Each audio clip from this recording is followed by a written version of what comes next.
What's next? Complain that the Secretary of Health and Human Services has great abs?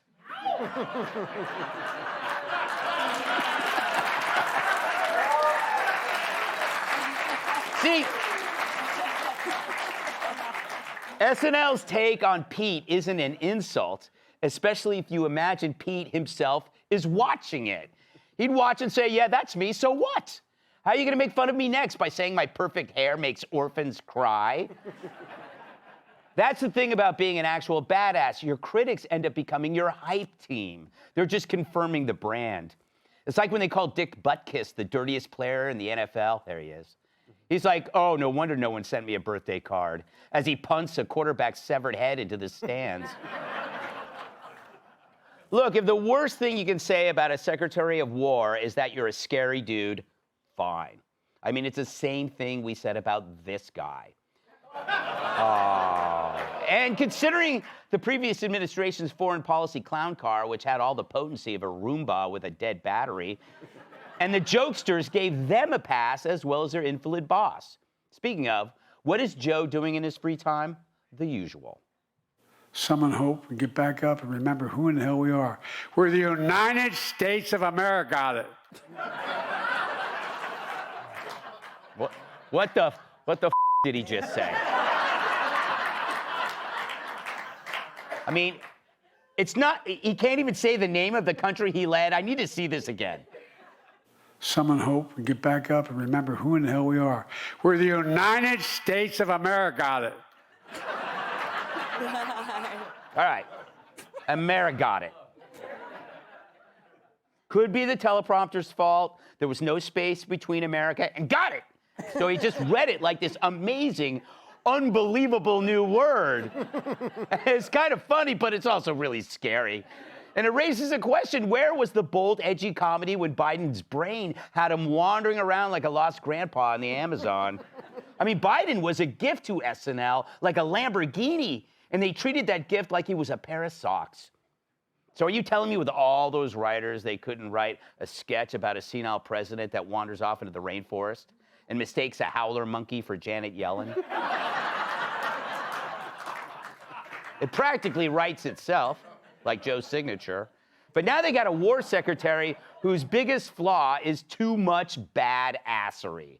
The man's job title literally has the word war in it. He's not the secretary of stern letters. But they wanted Stuart Smalley, and Trump gave them Hans and Franz instead.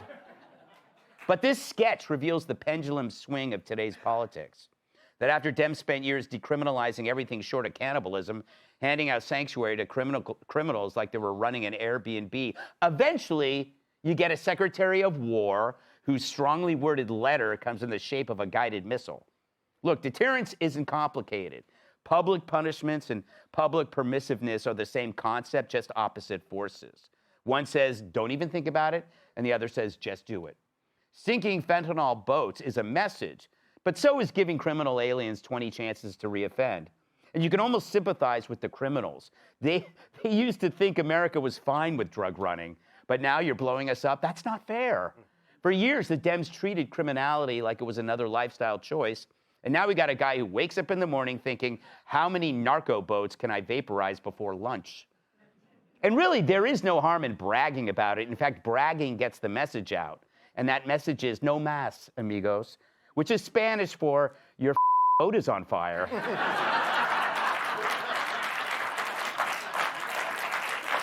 And another thing, live from New York, it's Gutfeld. Welcome, tonight's guest.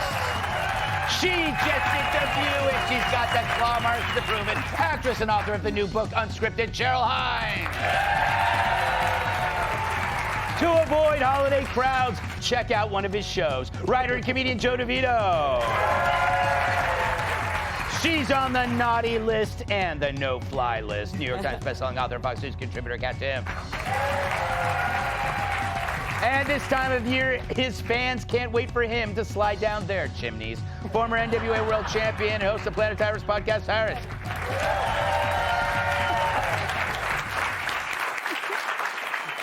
Cheryl, congratulations on the new book. Thank you. Beautiful cover, and I like the back as well. I get 2 pictures of you instead of 1. So I lucky. can just keep flipping it back and forth when I'm alone. Yeah. Welcome to the show. I got to tell you, I'll get to the topic, but I love the pictures in the book because we grew up basically at the same time. Yeah. So your family looks just like my family, except better looking. You have better hair. Yeah. Do you see what I'm saying? Yeah, her family's way better looking. You know what? Let's just get to the topic. Have you hung out with Pete Hegseth? What's he like? Dreamy. Yeah. He's great, you know. Yeah. He's I mean, I was gonna say he's a lot of fun, but I'm not like, you know, we're not telling joke after joke. Yeah, Just yeah. having dinner and stuff. He's kind of intense. He's Yeah, he's a little funny, intense. and then he gets intense, and then Yeah. he's funny, then he gets intense, and then you get scared as the night wears on. Yes, something like that. But you feel safe next to him. Oh, definitely. Yeah. Actually, the whole I guess this pirate ship that is the White House, you feel kind of safe around. They're all kind of dudes. I Yeah, mean, there's a lot of bro energy. RFK. Yeah, I've heard of him. Sean Duffy. He's Yeah, not bad. I know. He's not bad. amazing. I These mean, in guys any are- world, he'd be an 8, but in this White House, he's a 5. That's not true. That's not true. It's true. Be honest. No, but it is interesting. It is. I guess my point is, what were we talking about? Hegseth. Yes. Yeah. You know what you're getting. Yeah. So he is the Secretary of War the moment he was born. Yeah. Yeah. Yeah. I believe that. You feel it. Yeah, you do. All of them, actually. The cabinet. They walk in and it's just like, whoosh, Yes. you know. Yeah. It's the Expendables. You know, or the Dirty Dozen, or just save me, Joe. I'm running out of analogies. Yes, it's Sisterhood of the Traveling Pants.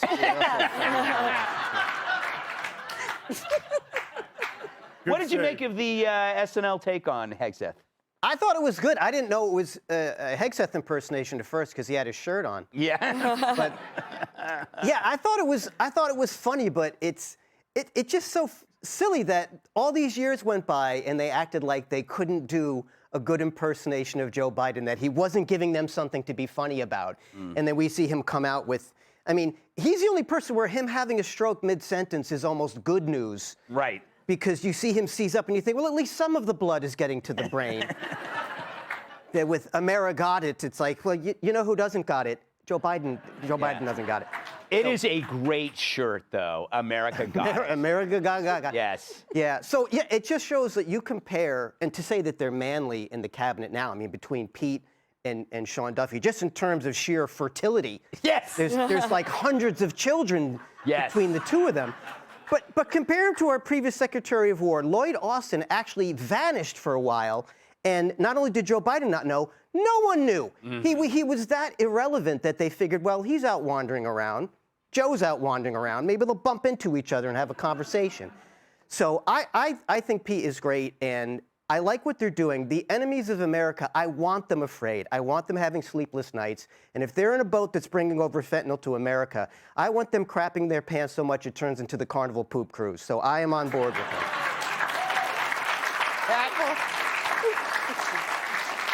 Kat, you are basically non-interventionist, but could you look and see, like, perhaps these are basically messages that you're sending long-term to reduce the further trafficking of drugs? You knock out 3 boats now, you pretty much keep future boats from coming.